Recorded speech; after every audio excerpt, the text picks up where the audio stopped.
horror. Horror. Horror? Horror. Scary books. Hola y'all, welcome back to my channel. You are watching Shelly Flowers Reads and Writes. I am Michelle Flores, and here on this channel I like to talk about all things related to reading and writing. So, I know I said I was going to be shopping my shelves, but of course I decided I needed some retail therapy, and I went back to the bookstore and bought a whole bunch of books between this week and last week. So I wanted to go ahead and share some of those books that I bought and talk about why I bought them, what they're about, all that kind of stuff.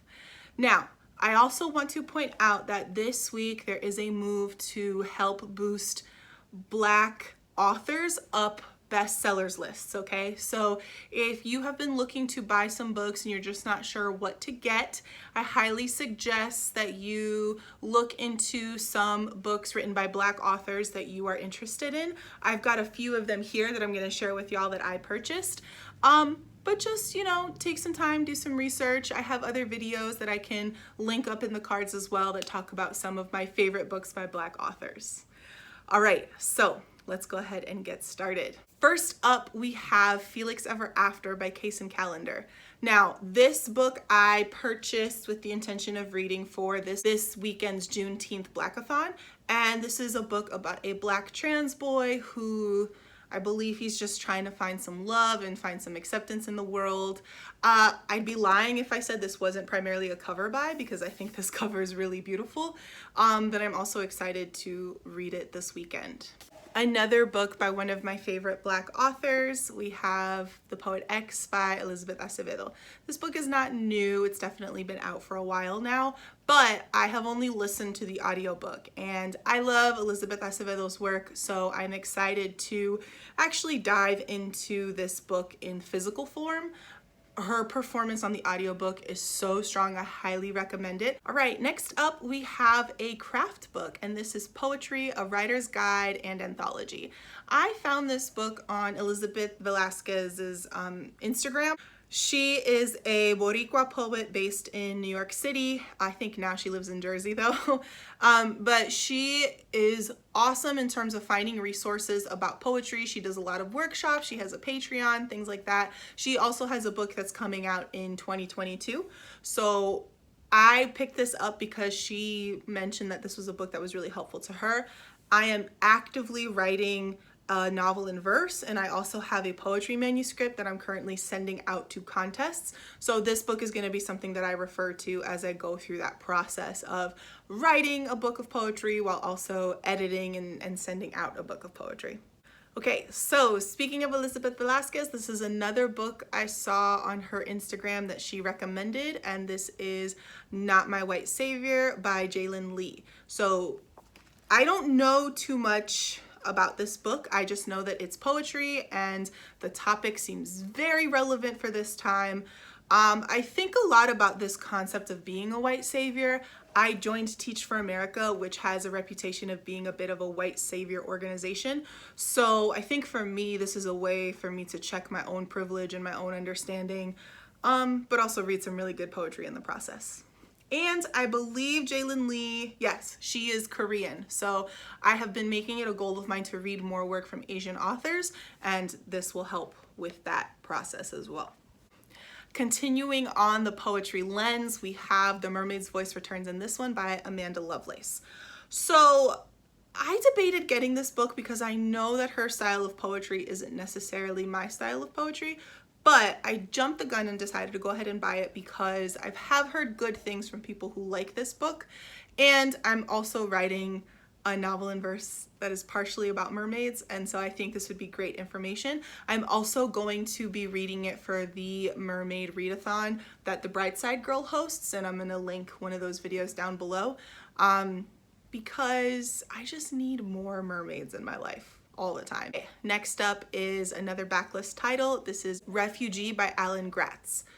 This book follows the story of 3 refugees in 3 different time periods. One is a Jewish refugee during World War II.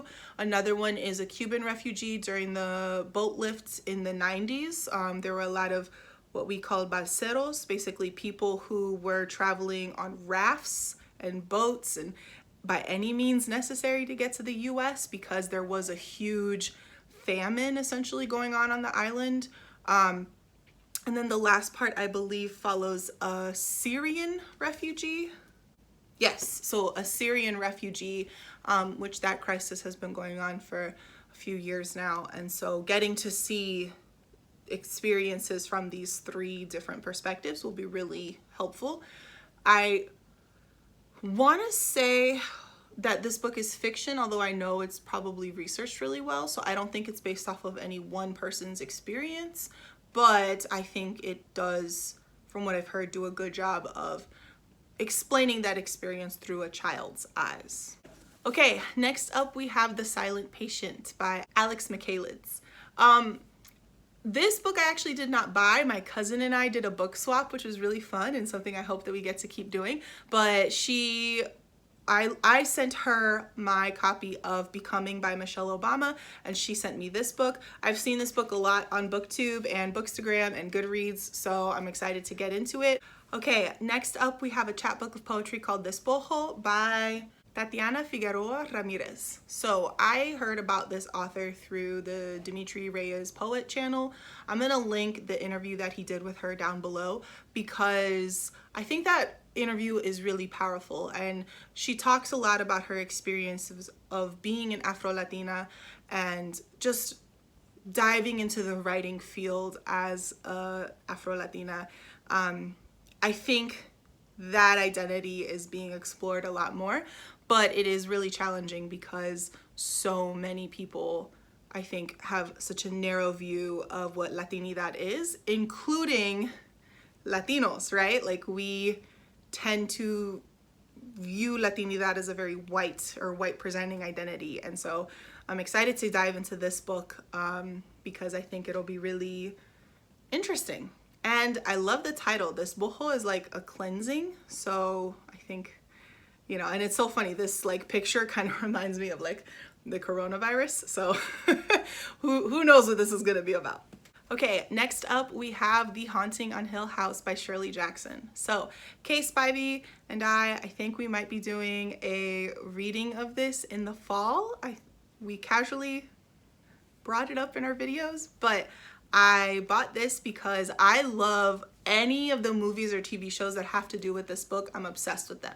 The Haunting is to this day one of my favorite scary movies. The Haunting on Hill House show is awesome, but I've actually never read the book, and I've noticed that a lot of my favorite horror movies are actually based off of books, but I've never gotten into reading horror as a genre. So this will probably be like one of my first or second ones. I've read Frankenstein and I've read Dracula, but I read those in middle school. So as an adult, this is probably my first real horror story that I'm gonna be reading. I also apologize about the way that I pronounce horror because I have never learned how to pronounce that word. I try so hard.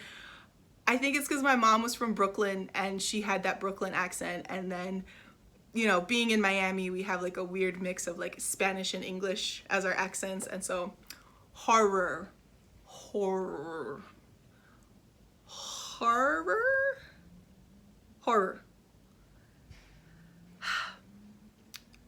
Scary books. Okay, my very last book, which I'm super excited about. I think this is another like scary kind of book, horror genre kind of book to read.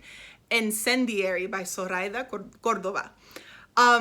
I saw her on the Stay at Home Book Fest panel where she and a bunch of other Latinx writers were talking about their experiences with publishing in the Latinx spaces, and the premise for this book sounded so interesting to me.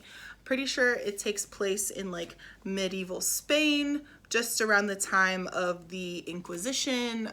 This is another one of those cover buys because, like, come on now. And books like this, books like what Elizabet Acevedo writes, books like the Children of Blood and Bone series, if I had had these books as a kid, I don't know where I would be as a writer right now. I think part of the reason why I stopped writing after I got my MFA, ironically, was because I just could not see myself in the work that was being produced. And it also goes to show, like, if you feel like your voice is not being heard or received or accepted in the literary community, don't give up. Figure out a way to insert yourself into there, because I don't know, I just personally feel like I might have sold myself short, and I probably could have had a much better experience if I had tried and put myself out there in some ways. So I don't really know. Who knows, honestly. All right, y'all, so that is it from me today. Overall, I purchased 9 books and I've borrowed 1 book from my cousin. Of those books that I've purchased, 3 of them are written by Latinx authors. 3 are written by either Afro-Latinx or Black authors. I have 3 books of poetry and 1 craft book related to poetry. And I have 1 book written by an Asian author. So, you know, it's probably not as diverse as I normally am, but it's still got a good mix of books. And I'm excited to really get to dive into all of these books. Hopefully I'll be able to review them soon. And I'm probably not going to go on another book buying haul for at least 2 months. I don't even want to talk about how much money I spent. I like to go to my local bookstore because I have seen the harm that Amazon has done to the publishing industry, especially times like now where there is kind of this crisis going on, and getting to put my money back into my community is something that's really important to me. I also recognize that doing that is really expensive and not everybody can afford that. So, you know, this is not to say like if you don't buy books in the same way that I buy books, you're a bad person. It's really just to be more conscious about the ways that we're buying books and distributing our money. I think especially hearing about a lot of the drama that happened with Book Outlet, you know, I am someone who's actively trying to pay off debt and become like financially independent. So I'm really trying to be a lot more conscious about how and where I spend my money. That being said, I kind of went overboard this month, so definitely need to cool it on how many books I buy. I still have a ton of books on my TBR shelf, which I might get into in a different video. But anyway, make sure if you are planning on buying a book this week, consider buying books by Black authors. If you'd like to buy a book of poetry, you're welcome to check out my book, Cuentos from the Swamp. It is a chat book of poetry all about growing up in South Florida. I post videos every Wednesday and Sunday, sometimes Fridays, and I really hope you guys find something awesome to read. Let me know if you're participating in the Juneteenth Blackathon. I would love to hear about what other people are reading. And I will link the Novel Lush and Bow Ties and Books both did a whole video spiel about what they're going to be reading for this, so I will link those down below as well. All right, ciao y'all.